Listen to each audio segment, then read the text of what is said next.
And welcome back to Pastor Plek's podcast, where we talk faith, culture, and everything in between. And with me in studio is none other than Pastor Muhammad Ali. Hello. Hey. And then also back again is none other than Mrs. Katie Sass. Katie, welcome. Thanks. All right, we're talking. I almost said welcome. Welcome. That would have been a little weird, but that's okay. Yep. Hey, we appreciate you. We got a question from this week, and it's going to be a two-parter because two mega church pastor people kind of got in some hot water this week. So here we go. This one said, can you weigh in and offer your opinion on the Josh Howerton situation in Dallas?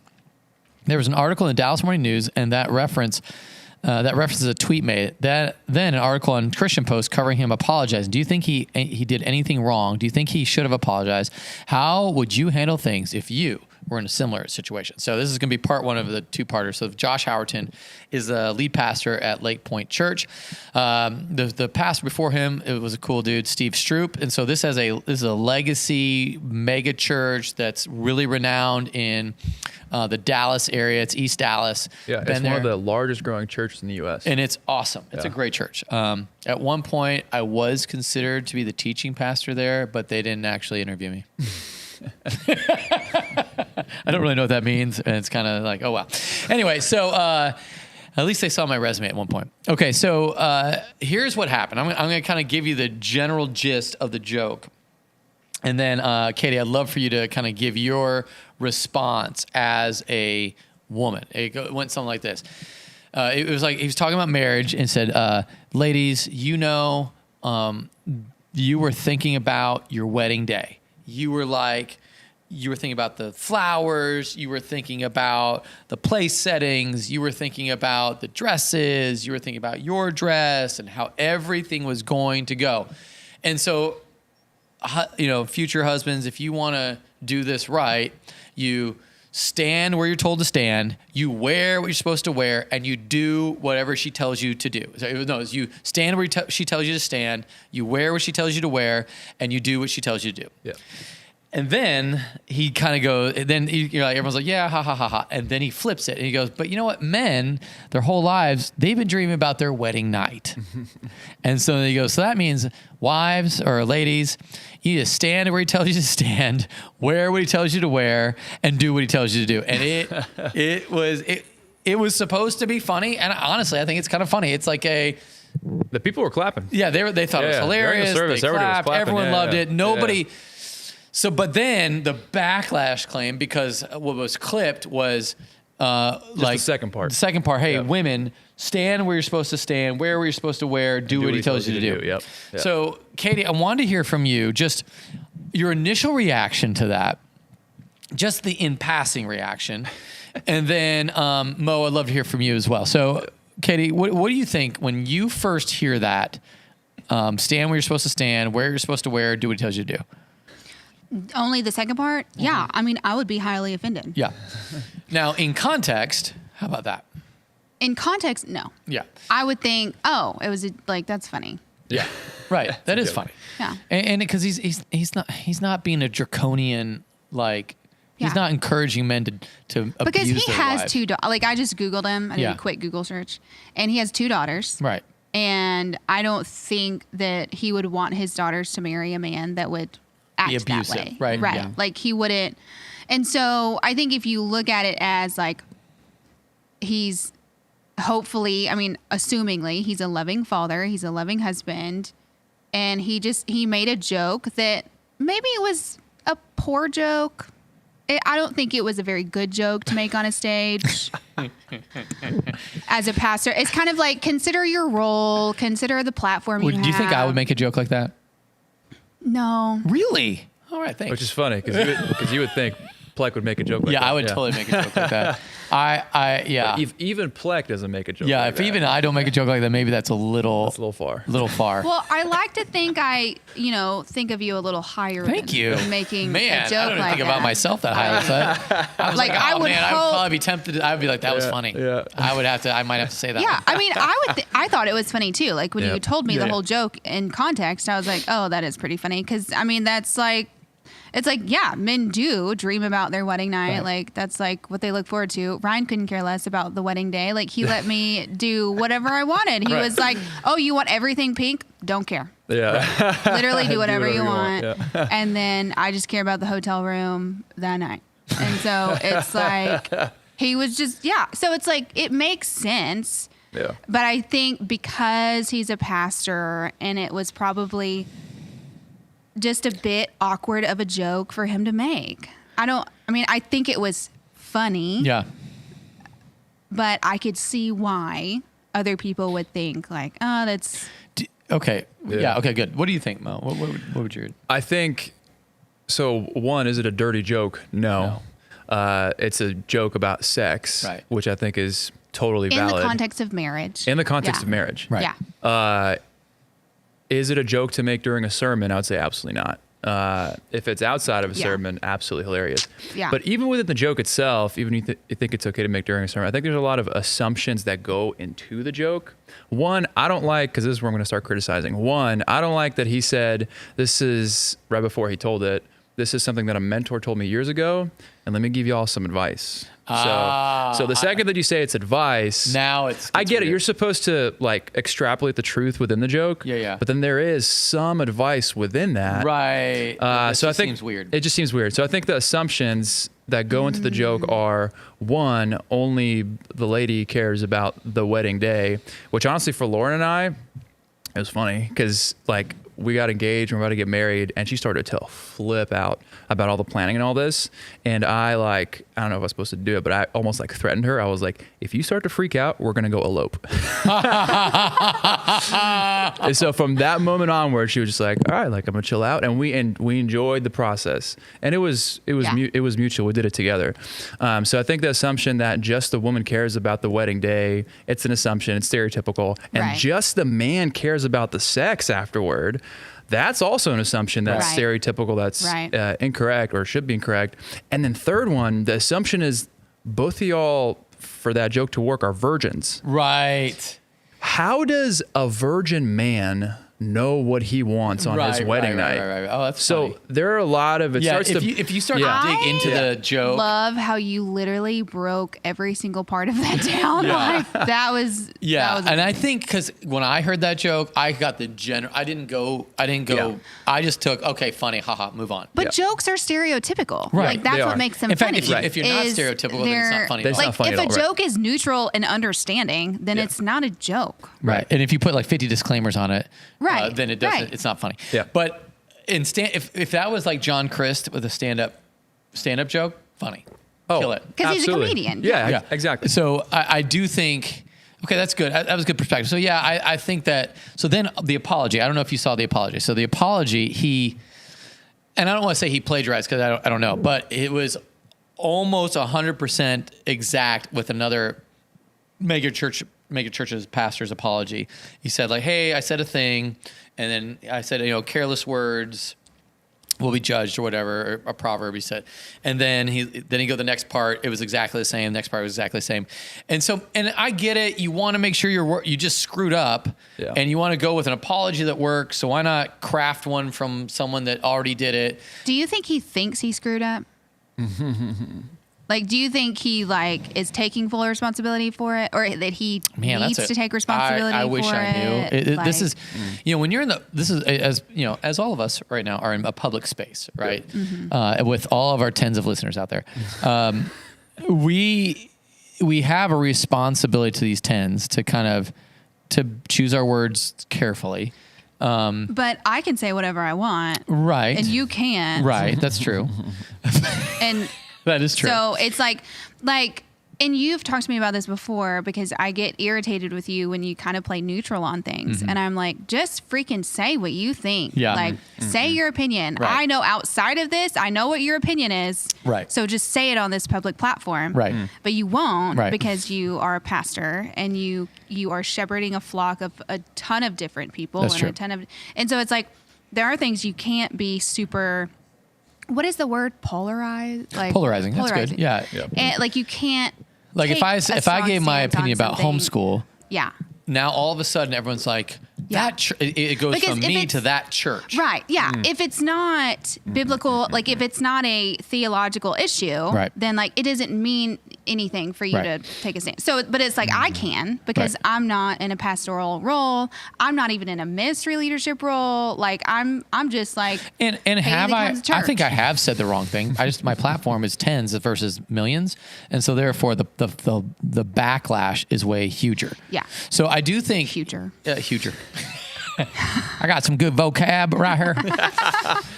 So I do think the apology. Again, I don't know the context. Did his elders say, "Hey, you need to apologize, and it better be awesome"? So he went and crafted one from somebody, or it was like, "Gosh, that came off wrong." That's not the look that Lake Point wants. It just sucks because now he has to apologize about his apology. right. Like, Now it's like okay. because he stole some stuff. Yeah, it was weird. It was just weird across the board. But I mean, if it was a good apology, then yeah, I know, like, I get it. But the problem is when you can kind of compare apologies across the board. Yeah. I think people just. Yeah. I mean, if it's me, I'm like, just we're gonna move on, and Yeah. He dug himself in a hole. 'Cause and at if you're that first- mad about it, then leave the church. Yeah. Right. At first, what he said was insensitive at best. Right. But now he straight up lied or you're stealing. Right. So now it's like, ooh, there's no way around. Like, you can't plagiarize, Yeah. bro. Yeah. I mean, there's nothing new under the sun. I mean, Yeah. if you steal something like you get a part of your sermon from what's his name, Spurgeon, and then you get a part of your sermon from Tim Keller and a part of your sermon from Chuck Swindoll or a part of your I don't know. I think you're gonna over time it all just meshes into one thing. All the stuff you learn. Sure. But I get it. It's hard to wrap your head around. But word for word. Yeah, that's true. Yeah. That is right. Written. Yeah. Yeah, it's tough. Okay. Yeah. And I don't know Josh personally, but I've heard him preach a bunch and love him. He's great. Like- I just heard about this guy from this thing, and I actually went and listened to a sermon. Oh, He phenomenal. was great. He is phenomenal. Like one of the best communicators ever. In fact, I probably should steal stuff from him. There you go. But like he wouldn't care. No, he wouldn't. But he's great. I honestly, that kind of made me think, yeah, I probably should listen to more Josh. Because I heard him in person at Exponential last year, and I was like tears, crying, just powerful. And I was like, that guy can bring it. And so I don't want to tear him down. But the problem with doing things publicly is that you kind of set yourself up for people to talk about you publicly. And so here he is. And It's not like he didn't know. I feel like when you're about to go on stage and say that, you know that this might not unfold for you, bro. Right. You know? It's not like there so? was I don't the know. feeling of As- like maybe this won't land right. But As soon, if you watch the I video, wonder as if he soon went as to you told preaching the practice. as soon as you did the joke, he went back and he had this face of like this, and he goes, "Okay, Acts 1." Like, so he knew like it's risky, bro. yeah. You took the risk. like He did. He took the risk. took the risk. I Yeah. think if you wrote a joke like that down, I think you would know. Yeah. Like- Usually my jokes that come off that are like, the one I said that like, getting hard-hearted. That was total. Oh my gosh. I That was remember. That one wasn't even on purpose. No, that was not. But I After I said it, I remember- go, "Oh crud," and I just went and owned it. I was like, "No," I was like, yeah. No, I remember sitting there like, did he just say that? yeah. And I go, and I just was like, "Keep Well, moving." and then All right. I was like, does he realize that that's what it Yeah, sounds as soon as it came out of my mouth, I go, "Crud," and I was like, "I'm just saying." Because it was the Play-Doh one, right? Yeah, oh, good. The You rem- Play-Doh. It was the Play-Doh like, Where the Play-Doh got hard, and I talked about pornography. and then like they get soft And and, then, they get hard. yeah, I didn't see that. After it sitting came there out of my like, mouth, and I does looked at he people looking back know? at me, and I realized what happened, and I just go, I'm just saying, and I just pushed on. I thought it was hysterical. I was like, okay. Oh, so yeah, I've been there. So oh man, This is the difference between first degree and second degree murder. Premeditated or not, you know? Right. So yeah, so I don't know. Would I have done that joke to begin with? Probably not, just because I probably have some Katie Sasses that would probably warn me, don't say that. And you're gonna come off. Thankfully, in the past, I've had women in preaching practice at some point go, you probably shouldn't say that. And I'm like, okay, yeah. Because I in preaching practice, kind of where I just let it go and just whatever comes out of my mouth comes out of my mouth, and it's kind of fun. And then I'm like, yeah, that would come off really bad. And I'm sure Josh practices or whatever he does, but maybe I don't know if he was in a yes culture. I don't think so at all, because I think he's super humble. But maybe no one said anything because they just thought it was funny. Yeah. Anyway, are we gonna? Sorry, I don't mean to cut you off. I was just curious. Are we gonna talk about the Mark? Yeah, thing? we're gonna move on that one. But the question I want to answer: Do I think he did anything wrong? Wrong is such a. Is there anything neutral? Probably not. I don't know. That's a hard one. Wrong is a big label. Yeah. It's a big label to throw on. Yeah, I don't know if that's wrong. I think it's preference. Yeah, Yeah. I think it's a discernment issue. 100%. Like he probably. It's preaching style too. He's the type of preacher where for him, that's the way that he preaches probably. And for some other guys, they separate their preaching from their joking altogether. Yeah. And there's almost never anything funny in their sermons. And for them, that probably wouldn't be in the context of their teaching. Right. And I obviously am probably of the former, where I love jokes in the sermon. Right. And so, because that's just my style. And so I didn't have a problem with that. Anyway, I hate to criticize him, because man, when you're preaching every week and you're trying to do the best you can, I don't think he's sitting there. I'm gonna make women feel objectified, but he did plan it. I don't know. It's hard. But that's also our culture, is we take a 2-3 second bit of something and then we judge the whole entire thing. Nice. Yep. So it's if people listen to the whole sermon, if they look at who he is as a person, it's I'm sitting here looking at Google images of him and his family, and I'm like, I just think that listening to the full context of the sermon and not just taking out this 5-second part of it. Yeah. If you were incomplete.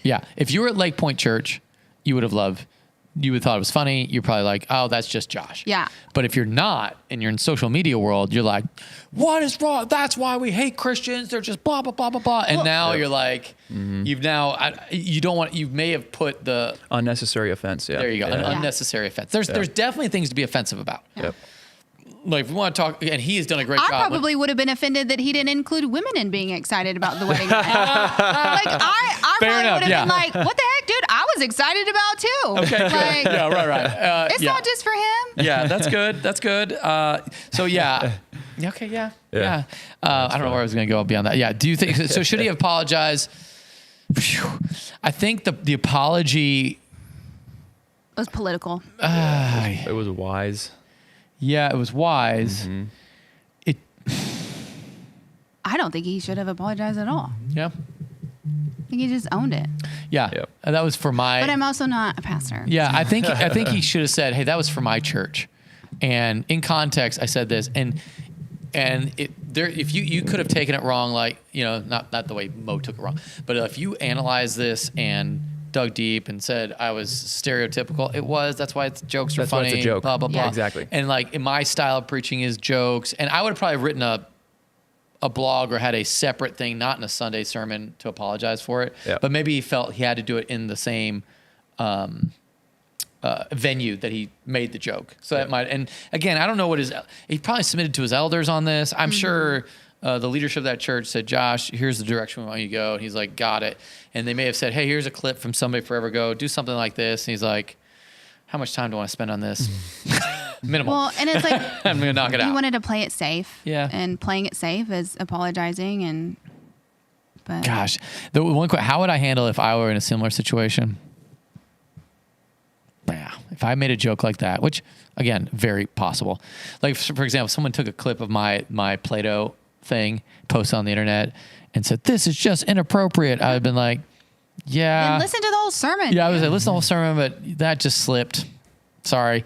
But if I had a planned one, that didn't go like I intended. I'm sorry if you were offended, but it was meant to be funny. Right. And if you're offended by that, gosh, my bad. But people in my church know my heart, and they know me, and I love them. They love me.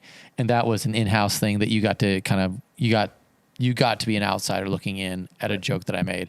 And we do that because we want the world to see how authentic I am with my people, blah, blah, blah, blah, blah. Yeah. And if you are personally offended by that, I will meet with you personally or whatever. Yeah. And then he'd have an autograph session. I don't know. There you go. So I think that's how it is. Now let's go on to the other one.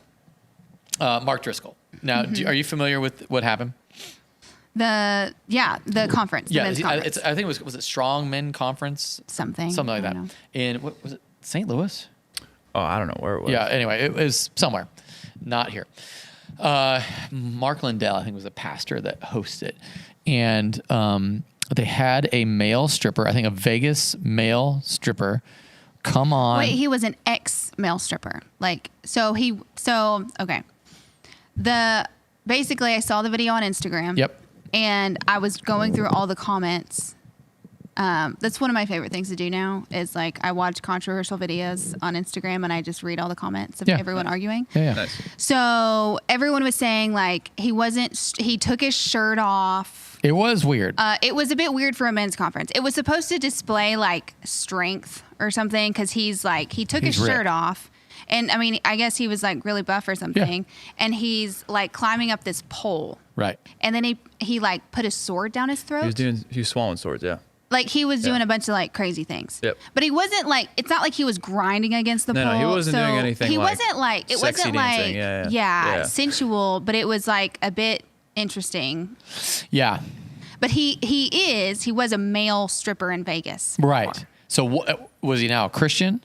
Yeah, he's now a Christian. So he kind of was a person, hey, it's the past I came from. I want to use my God-given gifts to glorify God. Hey, they asked me to do something kind of fun. I know. I'll rip my shirt off. That's strong. Swallow a sword. That's cool. Yep. And show my strength by climbing up a pole. Yeah. That's right. And, okay, so debatable. I watched it, and I was like, listen, it's a bit much. There's not much I'm not okay with, and I felt weird by it.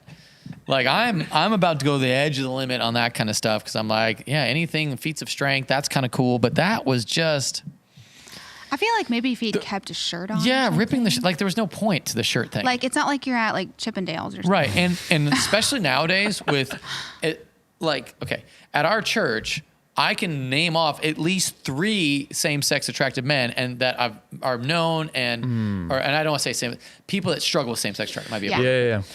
That's a good point. We're like that would be really weird. It would be maybe difficult. Like if they're okay. So on the flip side, you throw a chick up there, she's like wearing a bra or something, Yeah. and is up on top of the pole and swallowing a sword. Yeah, it's like she's supposed to be displaying strength, right? But if I'm looking men are at her gonna body. see, That's right. it's like Now, would somebody maybe lust after a guy lifting weights or something? Maybe. I don't know.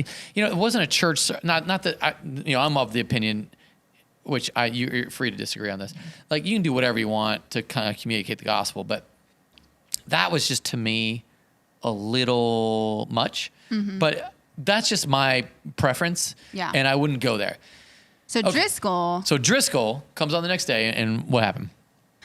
He comes on and says he like senses a Jezebel spirit in the room, and he's like, this is a rebuke. No, he said this isn't a rebuke, which I thought was it. He was like, I'm not rebuking anybody. And then he said this is just an observation. yeah. I'm just Which I making thought an was observation. this is an observation, but it kind of turned into a rebuke. And something about like he felt like it was, I don't know, something about a stripper and all this stuff. And then you hear the guy that put the sermon or put the retreat on Yeah, it was a conference. yell from the back, "You're out of line, Mark." Right. And so Mark, he goes, "Okay, I'll receive that." And then he walked off the stage. Yeah, he said that the Jezebel spirit is alive and well. We just saw it earlier. Mm-hmm. And then he goes, we saw a platform, an altar, a pole, he goes, an Asherah pole, and then a man putting a sword down. And then as soon as he starts, he goes, well, one day there's going to come one with a sword coming out of his mouth. He's about to go off, dude, on Jesus. And then the dude kicked him off stage. Yeah. So first of all, I got to admit, that was the fact that he can come up with those references that quick. Yes. That was very impressive to Well, me. I think Regardless of whatever, I was like, dude, you came up with it on the spot. I thought it was the day before, right? So the thing It happened. was the day of. Was it? No, I Day thought it of. was the day before because he was praying for them all night, and he was praying for him, and then he came on just really concerned because I thought day 1 was the stripper guy, and day 2 was Mark. Was it? Yeah, I think that's how that came because he said he was. I've been praying. I've been hoarse praying for you. Yeah. Now it could have been. I don't want to. Okay. I might misspeak. Yeah. Because I only saw a 10-second clip, so I thought he meant I've been praying for you all night about this because I've been so disturbed, and he kind of went through the Jezebel spirit thing. Now, I don't know. When I appreciate Mark because it was weird, but So a couple things. Yeah. Because after that, the dude came on stage.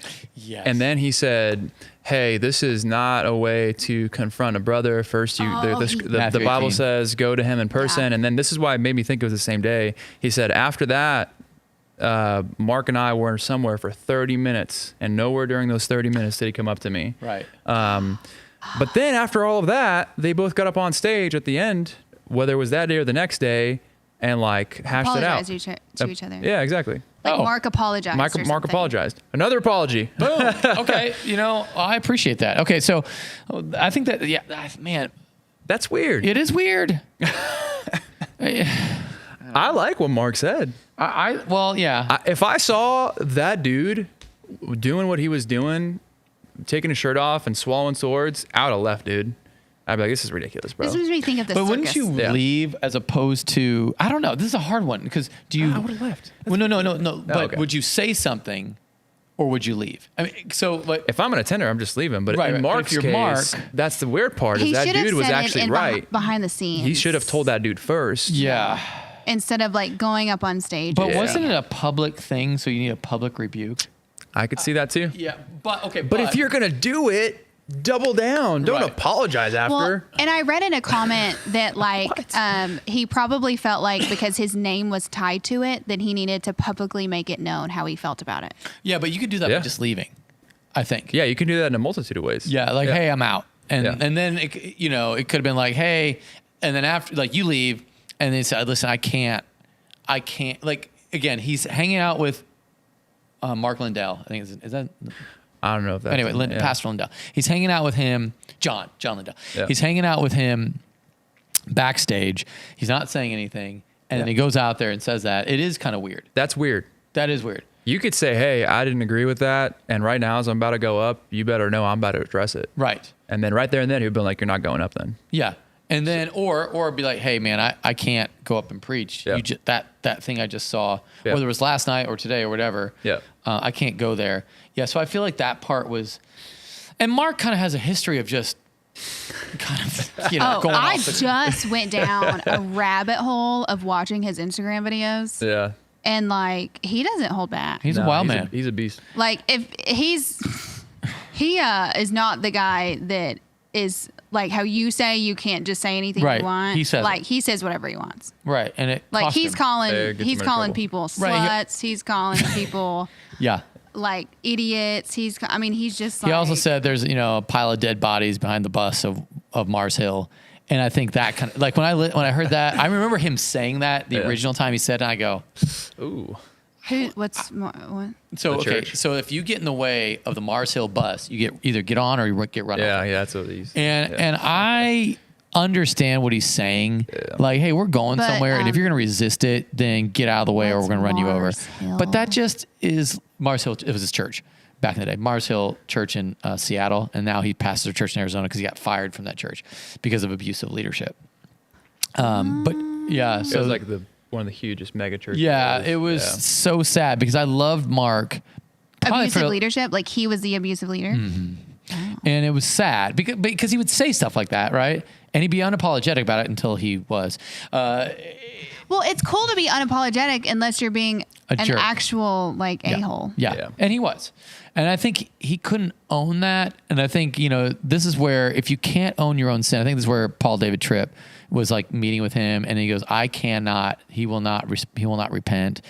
And it was so big and so sad because we all loved the influence that Mark Driscoll had and calling men to be men.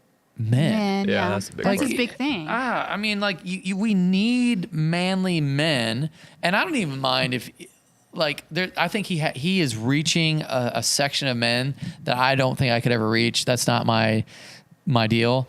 But like, is he leading them to the heart of Jesus? Yeah, Or that's is where it gets he- confusing because I don't know. This is That's where the question. He just did a commentary on like his most like whatever controversial video, like the one that blew up the most. Yeah, where the screaming one. where he's just screaming and he goes, "How dare you!" Yeah. to a bunch of dudes in the audience, of basically like, as I'm talking to this, to y'all right now, you're whispering in her ear, don't say anything. Don't look at me. We'll talk about this in the car. And then he goes off, how dare you? Yeah. And then he gives the background as he's commenting on that. But how does he know that that's what they're... I don't know. But basically, that's his like most controversial thing. Right. And then he gives a commentary on it, and he like starts like breaking down and weeping because he's talking about that was in the context of the time when he just found out that his wife, he never knew this about her. She was like sexually abused before they got married. And a bunch of ladies in between the 7 services that they had, which tells you how big of a church it was, came up to him between the services telling him that they have been sexually abused. So he had a lot of like anger. And to me, I would say that's righteous anger. Okay. But he does it 7 times. Yeah. And every single service, he has the same reaction. And listen, as one who preaches like that, I understand you can do that. Yeah. But I think Mike Cosper, not that I'm a fan of him at all, from the Christianity Today, because I thought he was it was more of a hit piece than it was the Rise and Fall of Mars Hill. Yeah. I thought it was more of a hit piece than it was a documentary or whatever. He kind of called out, he kind of showed like each clip, it was exactly the same. He's looking right at the camera. And I'm like, I don't know if that's a big deal. There's a part of it that felt like he knew because he's a genius. But what was he saying in the sermon that was causing women to come and tell them? Like he was on their side. He's like, he's talking, how dare you talk to a woman? How dare you hit a woman? How dare, like he was, it was really awesome. I mean, the thing he said, I think was great. Yeah, I think it was great. Cosper, who is a Christianity Today journalist, said it was more staged. And I'm like, maybe, but he's making the point. Yep. Yeah. And I think in fact, what's kind of interesting, not that I'm anything spectacular, but I was on the video with Driscoll they did like a Stepping Up was like a men's video, and they had that clip on that video, and then me telling my story on that video. So it's like, this is like my claim to fame. It was like Mark Driscoll, Matt Chandler, me. I'm like nobody knows who I am, but I'm somehow in the same video. It was like such a cool thing. Anyway, so but he's like yelling at the people on that. And it was, I think the men need to hear that. Like, you are supposed to provide for your wife, protect your wife, pursue your wife, and he's kind of leaning in, and that's what he always did. He would have like he would kind of call all the men for a verbal tongue lashing that they would voluntarily come to be better men. Right. And I think now, I'm not saying all men love this, but I think when I call out men here to be men, I think men like, yeah, bring it, let's go. Yep. And I think that's a powerful thing. Don't be gay in a sense of not just homosexual, but just like, don't be effeminate in your leadership. Be a man. Like, go do it. Women want to follow you. They want to help you succeed in your mission. So I think that's where he did a good job of calling that out. Yeah, he's aggressive. He's very aggressive. Yeah. And he's an alpha male that people want to follow. Well, and what I'm reading right now is I'm reading Gentle and Lowly. And so it's kind of like he doesn't really represent a gentle and lowly spirit. And so I'm kind of like, as you're being this very aggressive, intense, passionate, like it's like there are a lot of good things going on here, but it's like very aggressive. So was there a time, you have to ask, was Jesus ever aggressive? 100%. When he was angry and flipping over tables. Okay. Yes. And then also when he's like, woe to you, Corazon, and woe to you, Bethsaida. Yep. The miracles were performed in you that were performed in Sodom and Gomorrah. They were repented in dust and ashes, but you are going to like, I think that's where. Because I'm not saying I like or dislike Mark Driscoll. I'm just trying to figure out what do I think? Yeah. Listen, he's a puzzle. Yeah. Like, there's some things I just love about Mark Driscoll. And then, like, again, there's going to be a bunch of dead bodies behind the bus. Yeah. Like, some of the things he says is a bit, it's like, oh, wow. I mean, like, bro. Yep. I mean, it's like the video I was telling you about the throuple. Like he, like what he does is he'll play a video on his Instagram, like he'll make a reel. It was like a threesome family. It's called a throuple. It's a dude and 2 chicks, and they're all 3 married. Right. Oh, wow. And which I think is absolutely ridiculous. Like, what woman in her right mind would sign up for this? But like, what man wouldn't want that? Right. So Depends. Like, listen, well, twice the. I mean, I think I see it as like, because they all 3 sleep together. Right, of course. And so, they're on there. He's showing this video of where they're talking about how they navigate the marriage and how it's like, the trend where it's like, I'm a stay-at-home mom. So of course I'd blah, blah, blah, blah. Like, I'm a stay-at-home mom. So of course have y'all seen that trend? And The it's trad like, wife? Trad wife? Oh yeah.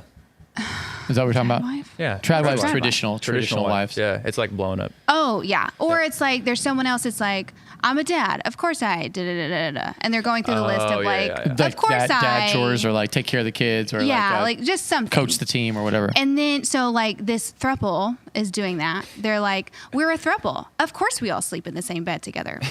We're a throuple. Of course we get into arguments like every other couple. We're a throuple. Of course we have to schedule out when we're having sex with who. We're a throuple. Of course we have to. And so like he's playing this video and at the end of it, I tried to find it before we started, but it's like kind of far back. And oh my gosh. So it ends, and that's when he has his like few sentences of like what he's talking about. And he says, we're a throuple. Of course we're a bunch of dumb sluts.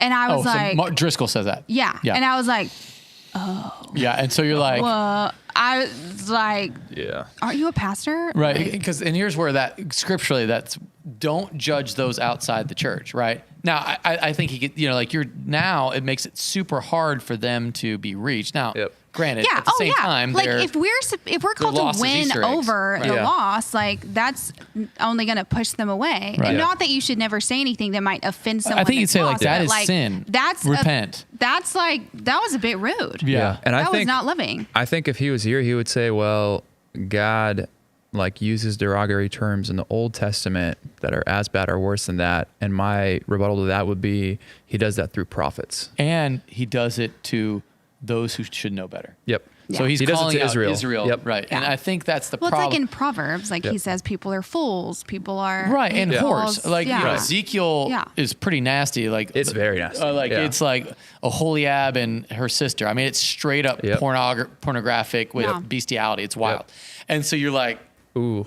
so when God calls that out, he's calling it out amongst those who should know better. And it's God. And it's God, It's God calling out. directly Yeah. calling it out. Yep. And so I feel like that's where I'm like, man, That's tough. yeah, I like I said, do I love Mark? Do I want the best for Mark? Do I think Mark is born again? 100%. Do I think he loves his people passionately? I think he really does.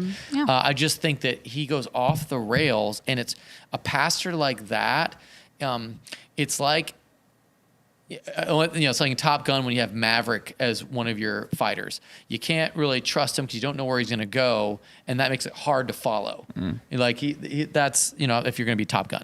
Like, but do you want that guy with you in a fight? Yeah, you do. Yeah. Because Yeah. he's on your team and he's fighting for it. But man, it's hard to trust that leadership. Like you can't deny the passion that he has for living out the Bible and living out Sure.